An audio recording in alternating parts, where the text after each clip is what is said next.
Hey everybody, happy Sunday. Welcome back to another episode of Recap the Adler for the Eintracht Frankfurt YouTube. Garret here in Metro Detroit, going over all things that took place for the Männer and the Frauen of Eintracht Frankfurt on this Sunday, September the 29th. The Männer started things off at 9:30 a.m. Eastern kickoff in Kiel to take on Holstein Kiel. Looking to rebound after the setback that was having a 3-1 lead in the Europa League against Victoria Pilsen and blowing it with goals allowed in the 86th and the 93rd minutes. Eintracht Frankfurt had 1-0 and 2-1 leads in this matchup based off of Omar Marmoush. However, Holstein Kiel fought back in those times, and for both of those, the Adler was able to pull away. This time, Omar Marmoush being the provider, 2 assists. Hugo Matanovic getting one goal, Tuta with the other, a 4-2 win in Kiel over the bottom of the table, Holstein Kiel. This is a big win for Eintracht Frankfurt. In the event, you got to see how they responded to what happened Thursday, have a little bit of adversity and trouble in this matchup, and, against a team of lower, not playing down to their opponents so much where they don't get a result. So the Adler is now second in the table in the Bundesliga, which is a wild thing to be saying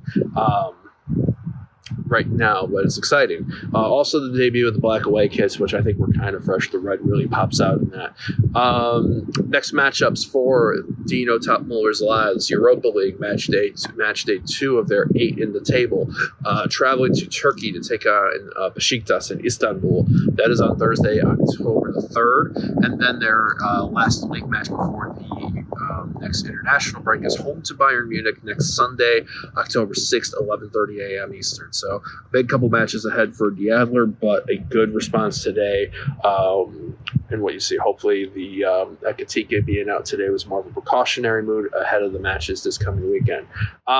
Moving to the Frauen, big matchup at home this morning at Wolfsburg, VfL Wolfsburg. I think it was an 11 a.m. kickoff. I turned it on after the matchup in Kiel took place.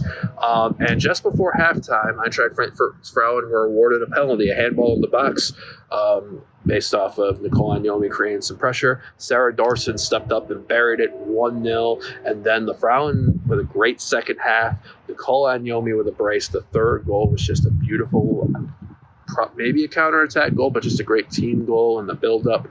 3-0. Eintracht Frankfurt defeating VfL Wolfsburg at home. A great crowd. The type of performance against the team at this level that I've been wanting to see for a while. Not myself, but many in particular, have been wanting to see. It's motivating. It feels pretty damn good. So now Eintracht Frankfurt Frauen are second in the Frauen Bundesliga table. Bayer Leverkusen are level with them right now, although it is ruled that their matchup with Freiburg needs to be replayed based off the issues that took place the first time that happened. So that might benefit the Frauen for the table. We shall see. Their next matchup, Nico and the ladies, they go to Essen, SKS Essen. That is 8 a.m. next Eastern on Sunday, October 6th. So a great Sunday for all things Eintracht Frankfurt once again. So well done to everybody on that. So I'm going to sign off here, but as my HEFPod chat keeps going off and everything, ways you can check out anything of the Eintracht Frankfurt podcast, go to hefpod.com, where you can find out all of our prior episodes on there, as well as any of our avenues where you can check out podcasts, SoundCloud, Spotify, Apple Podcasts, etc. On Twitter at HEFPod, as well as the Eintracht Frankfurt Discord if you're not a member of that, and also this YouTube. Please hit like and subscribe. The more you hit like and subscribe on these, the more we can do some cool things for the YouTube channel, especially roll out some maybe live content once we hit to that threshold.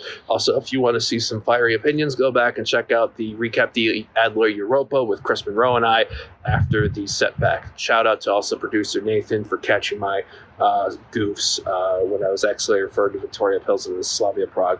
Too many Czech teams in these Europa League match days. I'm getting them confused. As you can hear the trains going off, I'm going inside. Happy Sunday. Forza SK.